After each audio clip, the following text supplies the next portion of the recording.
Ahayah Bahasham Yashiya Shabbat Shalom, Barak Athah. Blessings unto you, Qam Yashar'Al, rise, O Israel. Welcome to World War III. Our reference today will be Deuteronomy chapter 29, verse 21. And this message will be entitled, well, I have two titles. The Curse of the Covenant, or the Book of Law. That's one title. And the second title would be The Philosophy of Racism, or White Privilege.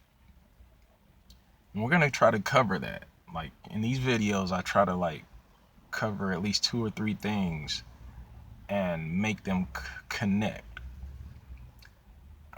bring them together, because that's how Hebrewisms work when you're dealing with covenants. So again, that reference will be Deuteronomy chapter 29, verse 21. Well, let's read Deuteronomy chapter 5, verse 3 real quick. The Lord made not this covenant with our fathers, but with us, even us, who are all of us here alive today, unquote. And that's Moses talking to the children of Israel. So the Most High made a covenant with the children of Israel on the Mount Horeb that day. He didn't make a covenant with any other people but the children of Israel that day. That's what needs to be known during this reading, during this entire reading. Now, real quick, I got some stuff in here. I got some mangoes. Here is a Haiti mango. This is a mango from Mexico.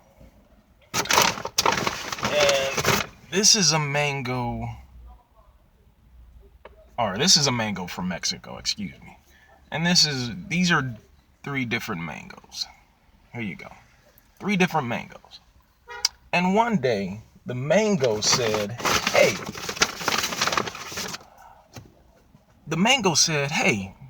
I want you avocado, to act like a mango. That's what the mango said.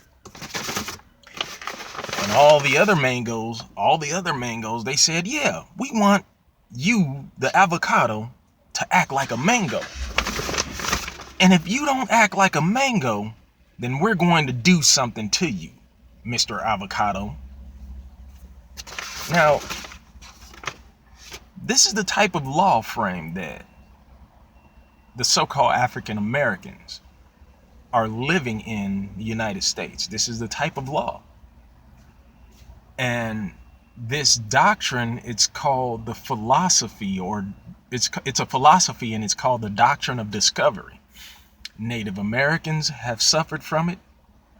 Latinos, Mexican Latinos, the Latino culture have suffered from it. And of course, they're protesting Negro acceptance, or Negro acknowledgement today through protests. So we have been suffering this experience called the Doctrine of Discovery. And this Doctrine of Discovery comes from the old papal bull called Diversa and the caetera. There's another one here in the Americas. It's called I'll get back to that. I'll look it up. I'll get back to it. It's called the Incomenia, or something like that, along those lines. Anyhow, it's when someone takes the sovereignty of a group of people and put them underneath another. So in this sovereignty, it acts as a privilege over another person, or over another group of people, so to say. So one group of people have a privilege, have a sovereignty over another. And this is what we're looking at, folks. Please pay close attention. Now, when sovereignty is taken, they have been made subject to law, statutes, and commandments of a whole different group of people. Now, these people are supposed to live amongst each other in a so-called peace when there is none. And the Bible talks about that. They're going to be screaming peace, peace, when there is no peace at all. Why? Because The mango have told the avocado, hey, your sweetness is not like ours. You need to be sweet like us. But the mango has not been made to be sweet like that. The mango has been made to be full of alkaline. The mango has not been made, the avocado. The mango is telling the avocado, hey, you need to be grafted on our tree. You need to be sweet like our sweetness. The sweetness we have, your skin, your flesh needs to be as sweet as ours. And the avocado is saying, hey, look, we were not built like that. We come from a whole different tree. And our tree says that we have to be full of alkaline. Now, and the reason for this video, again, is because, you know, a lot of people are protesting worldwide now. They're protesting worldwide because a lot of the times the United States citizens, that white culture, they call themselves white, according to colonial identification. A good Christian is AKA a white person, and that's a colonial definition in the slave codes. That's a colonial definition of white people. But they're going off the fact that dumb Diversas brought them here. So literally they're saying, hey, you know, this doctrine of discovery, the manifest destiny, they had believed that God had brought them there. God has brought them here to take these lands since, you know, the early 1500s. But as soon as 1953 came around, General President Eisenhower, you know, he said, oh, well, God has given us this land, and by golly, we're getting God out of it. So God has been kicked out of the United States in the 1950s. Kicked him out. God has given them the land, and now God has been kicked out of this type of society.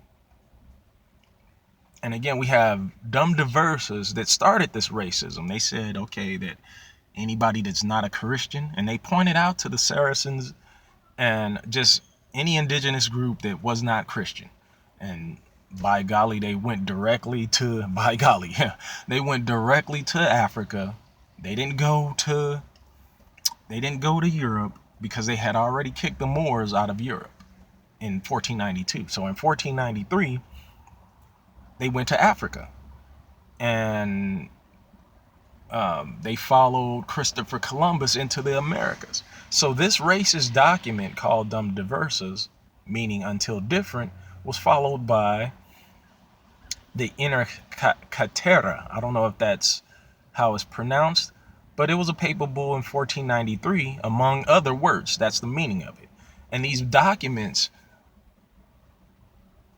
went worldwide as to where these colonial people went, and they took the sovereignty of other ethnicities and indigenous peoples, and saying, hey, this law is for you. Now this is a compact agreement. This is a treaty amongst Europeans, amongst colonials, who said, we're going to take the sovereignty of these other groups of people and give them Christianity. And folks, this is a white privilege. This is a privilege that white people own today, even up to this day, you know. And you Negroes, you think that since you live in America and you have been given these freedoms, you don't know, or you're not being told in the education department, in the Department of Education, about ex parte merrymen. And again, this is number 9487. This ex parte merryman. You try to say that, hey, you know, the federal government can't do anything without the judicial system. And again, that habeas corpus that is immediately taken away from you if a police officer shoots you in the back or kills you on the spot. You have no writing. What's the word? The word I'm looking for. A writ of a writ of mandamus. You don't have any writing saying, hey, the Supreme Court or any high court giving them a power to exercise any judgment. This is a company. The police officers are a company saying that they have a rule of law from the Supreme Court or a higher court saying that they can automatically execute you based upon their fear. You have no sovereignty. Going back to the Judicial Act of 1789, chapter 20 is chapter 20, the first statute of law, number 73. Again, this is the first Congress, statute at law 173. These things are going back to their own law, saying that these police officers are making themselves judge and jury right on the spot. Now, the meaning of sovereignty, or being a sovereign, is having the final command of a law. You should have the final command of your own body, saying, hey, I want to get up and go over here, then I'm going to get up and go over there. I'm going to get up and go over there, or I'm going to do this, I'm going to do that, I'm going to say this, and I'm going to say that. That is having that type of sovereignty. You have the final command, the final say-so of your life. Now, with this doctrine of discovery, which is Christianity, by the way, because it was started by the papal bull of Rome, this Christianity. And that's one of the reasons why I no longer call myself a Christian, because Christianity has gone so far into, being this, being that, having a non-denominational or denominational, Catholic, Protestant. It has become so confusing or confusing. It has become so confusing that I don't see God in it, because God is not an author of confusion. So I don't see God in all these different forms of Christianity. Now, the doctrine of discovery was fully notated in Johnson versus McIntosh. And this is a court case that was headed by, I believe, the Marshall Congress, or the Marshall is the Chief Justice Marshall, and they wanted for people to fully know that the United States was gonna operate off of this. The United States was gonna operate off of this doctrine of discovery, and they were telling the Indians, you Native Americans out there, they were telling the Indians that we are taking your sovereignty by force, and our laws, regardless of what you have, our laws are going to be supreme. Now, I remind you, Native Americans, when they found us here, they found us here. In their first documents, they identified the skin types of people. They identified that the indigenous people here would not only look like you, the more light-skinned Indians, but there were also dark-skinned Indians that looked like us. And they renamed us Negroes. They renamed our ancestors Negroes. This is what the colonial sovereignty did, using that racism. And it's fully documented. You guys can look that up later. But here we're talking about this Deuteronomy chapter 29, verse 21. And the Lord shall separate unto him evil. He's going to get rid of evil, is what this is saying. Again, Deuteronomy chapter 29, verse 21. The Lord shall separate him unto evil out of all the tribes of Israel. This is not separating evil out of any other nation in the world, with what Christianity says, but he's saying out of all the tribes of Israel, according to all the curses of the covenant that are written in this book of law. So this, and again, it's Deuteronomy chapter 29, verse 21. It follows Deuteronomy chapter 28, verses 15 through 68. And you're going to see that Deuteronomy chapter 28, verses 15 through 68 is American slavery. Look it up. American slavery. And the very last verse, chapter 28, verse 68, it specifically says people who are going to be enslaved by way of slave ships, and they will never be able to return. And again, Native Americans, please note that the Negro was on both sides of the Atlantic long before Christopher Columbus made his doctrine of discovery, or his discovery, and this doctrine of discovery philosophy took place. And I'll put in the links below, give you guys a reference video and a link below how disastrous this doctrine of discovery is. You know, it started by the papal church. It started by the papal church.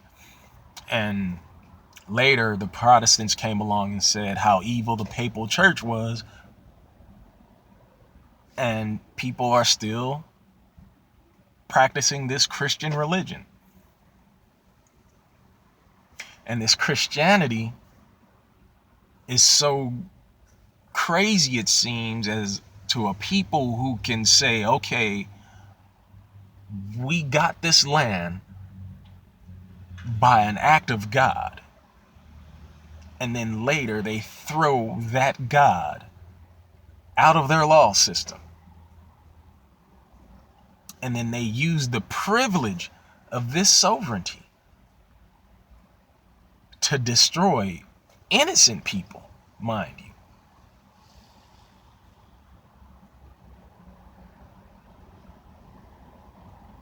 I think I'm done there for today. Peace and blessings to all the readers, listeners, and the viewers. And may the Most High awaken my people.